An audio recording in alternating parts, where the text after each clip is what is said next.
और अब चलते हैं नेपाल की बात करेंगे कि नेपाल में क्या हो रहा है। जरा देखें, लूट खसोट रुक नहीं रही सर, लूट खसोट।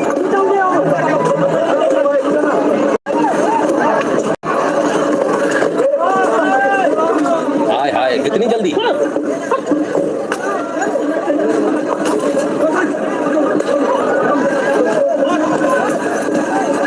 स्टूडेंट्स हैं साहब, स्टूडेंट्स भ्रष्टाचार के खिलाफ हैं। शराबी, स्टूडेंट नहीं शराबी, दारू की बोतलें ले जा रहे थे साहब, टूट गई, गुस्से में खुद ही ने एक और तोड़ दी। अरे ये भ्रष्टाचार के साथ लड़ेगी कौन?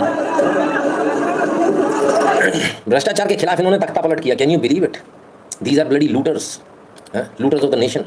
ये कहता हमने भ्रष्टाचार के खिलाफ में काम किया, हमें तो नहीं लगता भाई। कमाल के लोग हैं साहब। सोचिए एक देश जहां प्रधानमंत्री को कुर्सी छोड़नी पड़ती है, संसद में सरकारी दफ्तरों में आग लगा दी जाती है और इसी हंगामे के बीच 1-2 नहीं 100-200 नहीं बल्कि पूरे 70,000 कैदी जेल तोड़कर फरार हो जाते हैं। जहां कोई फिल्म की कहानी नहीं, ये हाय हाय पड़ोसी नेपाल एक ऐसी जेल है जहां एक भी कैदी नहीं बचा, सबके सब फरार। और पूरी अफरा-तफरी में 5 नाबालिग बच्चों की जान चली। आगे 7,000 कैदी कहां है, ये आपको पूरा मामला शुरू कर सकता। 7,000 कैदी फरार। हमने आपसे क्या कहा था? क्या कहा था? कैदी फरार, भाग गए कैदी। कल कहा था, आज खबर आ गई। ठीक है, तो 7,000 कैदी फरार हो गए। क्यों फरार हुए? हुए नहीं सर, कराए जाते हैं। ताकि अभी समझाता हूं कैसे। की पार्टी ने बड़ा दावा कर दिया है, संविधान से छेड़छाड़ मंजूर नहीं है। ये उन्हीं की पार्टी की तरफ से कहा गया है, संविधान से छेड़छाड़ तो फिर बड़ा आंदोलन करेंगे हम। जेनजी ने की है संविधान बदलने की मांग। देखिए, एक तरफ जेनजी है जो संविधान बदलने की मांग कर रहा है और अब केपी शर्मा ओली की पार्टी की तरफ से ये बड़ा दावा किया है कि संविधान से छेड़छाड़ मंजूर नहीं है और अगर संविधान से कोई छेड़छाड़ होती है तो फिर बड़ा आंदोलन किया जाएगा। इससे पहले प्रचंड की तरफ से भी, उनकी पार्टी की तरफ से भी ये बात कही गई थी कि संविधान से छेड़छाड़ मंजूर नहीं है। तो क्या माना जाए अब जेनजी वर्सेस ये जो पुराने राजनीतिक दल है, क्या एक नए सिरे से यहाँ पर आर पार शुरू हो सकती है? क्या जेनजी ने कहा संविधान बदल दो, ये सारे के सारे अड़ गए, बोले संविधान से छेड़छाड़ मंजूर नहीं। क्यों? संविधान तो आपने बदला ना, हिंदू राष्ट्र था, आपने बदल दिया, सेक्युलर कर दिया, तो दोबारा बदल जाएगा। ये कैसी गुंडाई है? ये कैसा कम्युनिज्म है कि दूसरा करेगा तो आप बवाल काटोगे और आप जो चाहे वो सो करोगे? 7,000 कैदी फरार है। ये पार्टी के जो नेता बयान दे रहे हैं, जरा समझ लें, 7,000 कैदी फरार हैं।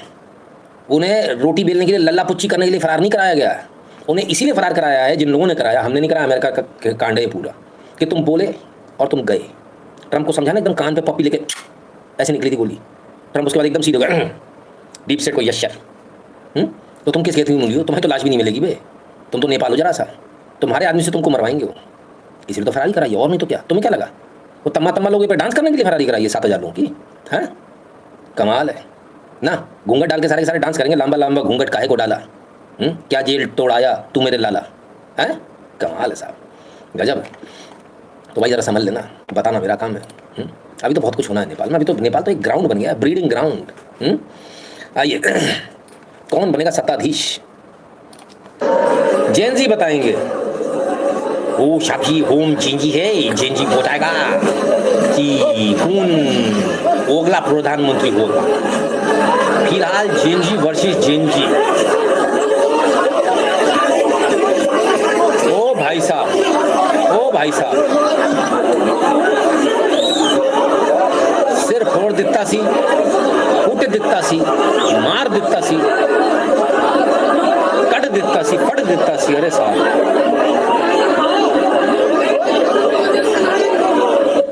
ये हो गया जेनजी वर्सेस जेनजी। इसको कहते हैं पॉलिटिक्स, जेनजी वर्सेस जेनजी। लड़ो बेटा आपस में।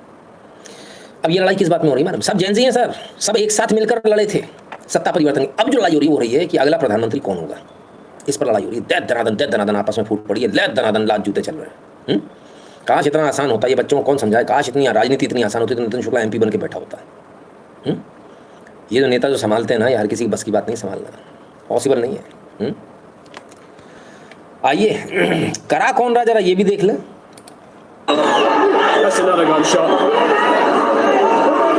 Look at them pushing that over there. More gunshots in the air. Oh shit, he's just put off some tear gas over this way.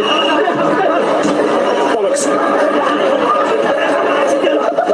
Fuck, sorry, dude. There's some more cans being thrown this way. Fucking hell. Wow, that fucking really gets in your eyes. Oh shit, man. Fucking hell. Yeah. Fuck me, dude. I've never witnessed anything like it there. chucking the tear gas on the side. My eyes are watering. You can feel it going up your nose. Jesus. So there. The smoke's going off. This way, let's go. That's another gunshot. Look at them pushing that over there. More gunshots in the air. Oh shit, he's just put off some. शुरुआती commentary देखकर ऐसा लगा जैसे cricket की commentary हो रही हो। खैर, ये सब कराने वाले कौन है? यही तो जो वहाँ पे मजे ले रहे हैं। इनको कैसे पता था कि नेपाल में इतना कुछ होने वाला है? भारत के पत्रकारों को भी पता था, वो भी पहुँच गए थे। कैसे पता था? भारत में वो पत्रकार जो सत्ता के बेहद करीब है, सत्ता के ध्रुव केंद्र के बेहद करीब है, और सीधे सीधे कहें जो मोदी जी के बहुत करीब है, उनको कैसे पता चल गया था कि ऐसा कुछ होने वाला है? दुनिया में कहीं भी सत्ता परिवर्तन ऐसे नहीं होता जैसे आप सोच रहे हो। पहले अगल बगल के सारे देशों को कॉन्फिडेंस में लिया जाता है, तब होता है। भले ही अमेरिका ने किया, लेकिन उसको ये डर होगा भारत कांड कर देगा, तो पहले बात करी होगी कि आप अपनी सेना मत उतार देना कहीं, कि कोई तुमसे मदद मांग ले तुम उतार दो बट्टे से। और तुम अमेरिका के लिए मुस्कुराने की बात करते हो, है ना? तो भाई हो जाता है ऐसा कभी कभी। तो आपको क्या लगा था एकदम से ऐसे ही हो गया सब कुछ? ओले बेबी चो चुईट, भारत की सेना गई नहीं है? भारतीय सेना के लिए 60 मिनट का भी काम नहीं है ये, 60 मिनट भी नहीं, मैदान साफ हो जाता खटाखट। पर क्यों नहीं हुआ? विचार करो, बताना। बहरहाल कर कौन रहा है? अमेरिका। अच्छा, आपकी हंडियां किसके साथ फोड़ी जा रही हैं? इंडिया भारत का प्राइम मिनिस्टर मोदी सरकार अब क्यों हमारा नेपाल में राजा लेने के लिए फोर्स कर रहा है? हाँ वही, आपको भारत में, आपको हिंदुस्तान में हिंदू राष्ट्र बना नहीं सकता है, हमारा नेपाल में क्यों फोर्स कर रहा है? हमारा नेपाल का पब्लिक ने, जनताओं को नहीं चाहिए राजा। राजा तो पहले से मर चुका है हमारा देश में, मर चुका है राजा। अभी तो हमें राजा नहीं चाहिए। धर्मनिरपेक्ष प्रांत सरकार, हम लोकतंत्र गणतंत्र देश है हमारा। हिंदू राष्ट्र नहीं चाहिए हमारा। नेपाल हिंदुस्तान नहीं है। किरात सभ्यता का एक बौद्ध धर्म मनाने वाला हम धर्म, प्राकृतिक पूजक है हम, बौद्ध धर्म मानते हैं हम, भूमि को पूजते हैं हम, पहाड़ को पूजते हैं हम, वो माउंटेन को पूजते हैं हम, अर्थ को पूजते हैं हम, रिवर को पूजते हैं हम इंडिया भारत का। इसे क्या कहते हैं? कम्युनिस्टी जहर में डुबो कर चलाया गया तीर। अब ये तो तीर है, इसको तो मालूम नहीं है, इस पे चढ़ाएगा कम्युनिस्ट का जहर और फिर चला गया। ये कम्युनिस्ट की चित परिचित अंदाज, दो अंदाज बहुत चित परिचित है। पहले सबको मार दो, उसके बाद सफाई का ड्रामा करने लगो, लोगों को हॉस्पिटल पहुंचाने का ड्रामा करने लगो। वो वीडियोस दिखाओ दुनिया को, देखो हम कितने अच्छे हैं, ये जेनजी कितने अच्छे हैं। उसकी इमेज भी तो अच्छी करनी, वाइट वॉशिंग करनी। उसके बाद में जो है भारत के खिलाफ इस प्रकार की वीडियो बनाकर चला देना, ताकि जिससे क्या लगे, ओ हो भारत और उनकी तो बड़ी भयंकर लड़ाई है, नेपाल तो भारत को फूटिया नहीं। अब भारत के लोग जो है नेपाल को गाली देने लगे। ये तो था प्रोपेगेंडा कम्युनिस्टों का। अब आइए वहाँ के लोग क्या कह रहे हैं उसको सुने। सबैले स्वीकार गर्यो भने सुशीला कार्की ठिक छ, व्यक्तिगत मेरो भनाइमा महावीर पुनलाई ल्याउनुपर्छ। किनभने टेक्नोलोजीको जमानामा नेपाल धेरै तल छ। नजिकैको छिमेकी देश इन्डिया टेक्नोलोजीमा धेरै माथि गइसक्यो, विश्वकै पावरफुल कन्ट्रीमा इन्डिया गइसक्यो। हामी पनि अब टेक्नोलोजीलाई अँगालेर महावीर पुन जस्तो एउटा वैज्ञानिकलाई ल्याएर, र नेपालमा त धेरै युरेनियमहरू छ, र नेपाललाई पनि समृद्ध बनाउँदै युरेनियमलाई बजेट लगाएर त्यहाँबाट चाहिँ नयाँ नयाँ टेक्नोलोजीहरू उत्पादन गरेर इन्डिया जस्तै पावरफुल बनाउन चाहन्छौँ हामी। त्यसैले महावीर पुन इज ग्रेट, सबैले स्वीकार। ये है असली नेपाली की आवाज़।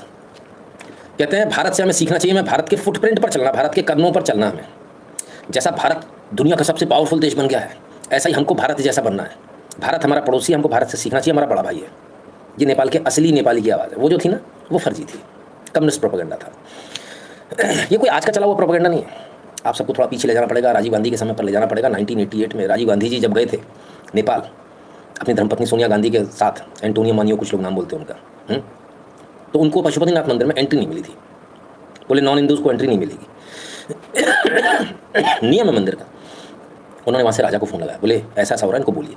उन्होंने बोला मंदिर के प्रशासन में मैं हस्तक्षेप नहीं कर सकता, नॉन हिंदू को एंट्री नहीं है तो नहीं है।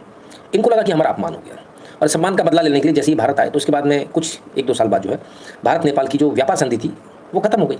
इन्होंने उसको रिन्यू करने से मना कर दिया और ब्लॉकेज लगा दिया। भारत से कुछ नहीं जाएगा नेपाल। चाइना से ना कोई रोड थी, ना कुछ आने का तरीका था। नेपाल मजबूर हो गया चाइना से मदद मांगने के लिए। इस बीच में क्या हुआ, जैसे ही आपने ब्लॉकेज किया, महंगाई आसमान छू गई, नेपाल की पूरी अर्थव्यवस्था चरमरा गई, नेपाली घबरा गए। ये क्या हो गया? राजा ने कल्पना नहीं करी थी कि ऐसा हो जाएगा। इसके बाद जो है यहाँ से कम्युनिस्ट, जो भारत के कम्युनिस्ट हैं, उन्होंने प्रोपेगेंडा चलाया ज़बरदस्त। मरता क्या ना करता, उसने चाइना से मदद मांगी। चाइना कौन? खुद कम्युनिस्ट, जो यहाँ के कम्युनिस्टों को सपोर्ट कर रहा है। इस तरह से जो है पूरे ग्रिप में आया चाइना कम्युनिस्टों की, सॉरी नेपाल पूरे कम्युनिस्टों की ग्रिप में है। और आज नेपाल में जो कम्युनिस्ट है काफ़ी पावरफुल है, ठीक है ना, यही कारण है। इसके बाद राज परिवार पे हमला हुआ, सबको मार दिया गया। भारत ने तब भी हस्तक्षेप नहीं किया, भारत तब भी चुप रहा, आप सबके सामने। उसके बाद जो है नेपाल का संविधान बदल गया, राजाशाही खत्म कर दी गई, डेमोक्रेसी आ गई। इसमें भारत का बहुत बड़ा हाथ था, खुद भारत का रॉ इस काम को कर रहा था। ये जो चीज़ें हैं इसने नेपाल के आम जन में अविश्वास भर दिया। और तब से ही है जो कुछ लोग जो आपको मिलेंगे वो भारतीयों से नफरत करते मिलेंगे। उसके पीछे कारण है। कभी आपको कोई ऐसा मिले तो सीधे उसको गाली देने के बजाय उसको पूछिएगा कि आखिर ऐसी हमने क्या गलती करी है। हम तो बहुत अच्छे भाई हैं आपस में। उसको समझाइएगा कि ये गलती हमारी नहीं, ये गलती कम्युनिस्ट रूपी कांग्रेस की है या कांग्रेस रूपी कम्युनिस्टों की है। बात एक ही है, एक ही सिक्के के दो पहलू हैं। हमारा इसमें फॉल्ट नहीं है। आज जो आपके आग लगा रहे हैं उन्हीं ने तब भी आग लगाई थी, हम नहीं थे वो। Let us be very loud and clear and let us address the people of Nepal. Nepal में, नेपाल से आने वाले नेपालियों के लिए भारतीयों के दिल में खास जगह रहती थी और हम लोग उनको पहले प्रेफर करके पहले नौकरी देते थे। फिर ऐसा क्या हुआ कि नेपाली हमारे प्रति ऐसे हो गए? गलती हमारे यहाँ की सरकार की रही है, ठीक है, उनकी पॉलिसीज़ की रही है। चलिए, अब दोबारा कोई गलती ना हो तो क्या करें? No comments on Nepal, take note from Nadda, BJP's gag order to its leader after Bihar deputy CM comment. Bihar के डिप्टी सीएम ने कमेंट कर दिया था। बीजेपी ने सीधा सीधा एक आदेश जारी कर दिया है अपने नेताओं को कि आप किसी भी हालत में नेपाल से संबंधित कोई भी ना तो कमेंट करेंगे मीडिया में और ना सोशल मीडिया पर लिखेंगे, आपको चुप रहना है। और बहुत अच्छा किया, बहुत बेहतरीन कदम है। इनकी बेवकूफ़ी के चक्कर में हम निपट जाएंगे, हमारे दो देशों के संबंध खराब हो जाएंगे। इसलिए भारत को चुप रहने में ही भलाई है ना। जो कहना होगा प्रधानमंत्री कह देंगे, प्रधानमंत्री इस लायक है, वित्त मंत्री हैं, प्रधानमंत्री हैं, गृहमंत्री को भी नहीं बोलना चाहिए। जिनका काम है उन्हीं को साझे। खैर, नेपाल में और क्या क्या हुआ ज़रा देखें।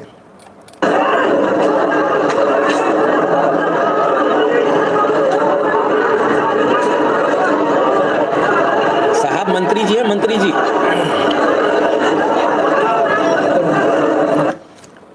मंत्रियों को ऐसे दौड़ा दौड़ा कर पीटा गया, ठीक है। अब सोचिए, और कुछ जगह तो एमपी और मंत्री माफी मांगते नजर आ रहे थे, फिर भी लोगों ने नहीं छोड़ा।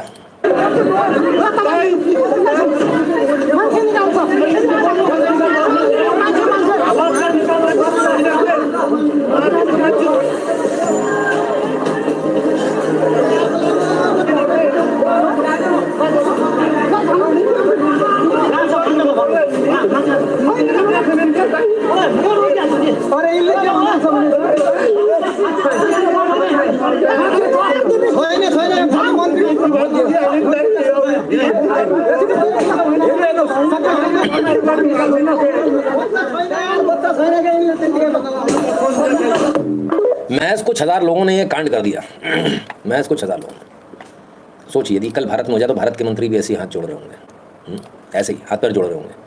इसके बाद क्या हुआ? आज की तस्वीर ये रही, आज की तस्वीर। ये लगा दिया गया कर्फ्यू, लेकिन ये कर्फ्यू तो 4 दिन पहले भी लग सकता था। हाँ, कर्फ्यू लगा, अब नेपाल में लग गया कर्फ्यू। ये कर्फ्यू 4 दिन पहले भी लग सकता था, तब क्यों नहीं लगाया? क्या सरकार इतनी बेवकूफ़ है? नहीं मना कर दिया सर, आदेश ही नहीं माने। आप ही की पुलिस, आप ही का आर्मी ने आदेश मानने से ही मना कर दिया, नहीं मान रहे आदेश। सोचिए, भारत में यदि हो जाए तो और लोग मना कर देंगे हम तो नहीं मान रहे, तब क्या करोगे आप? आपने बहुत सारे लोग सोच रहे होंगे, अरे ऐसे कैसे? सोशल मीडिया की कल परसों की पोस्ट उठाकर देख लीजिए, 9 तारीख से लेकर 12 तारीख तक की, आपको होश आपके ठिकाने लग जाएंगे।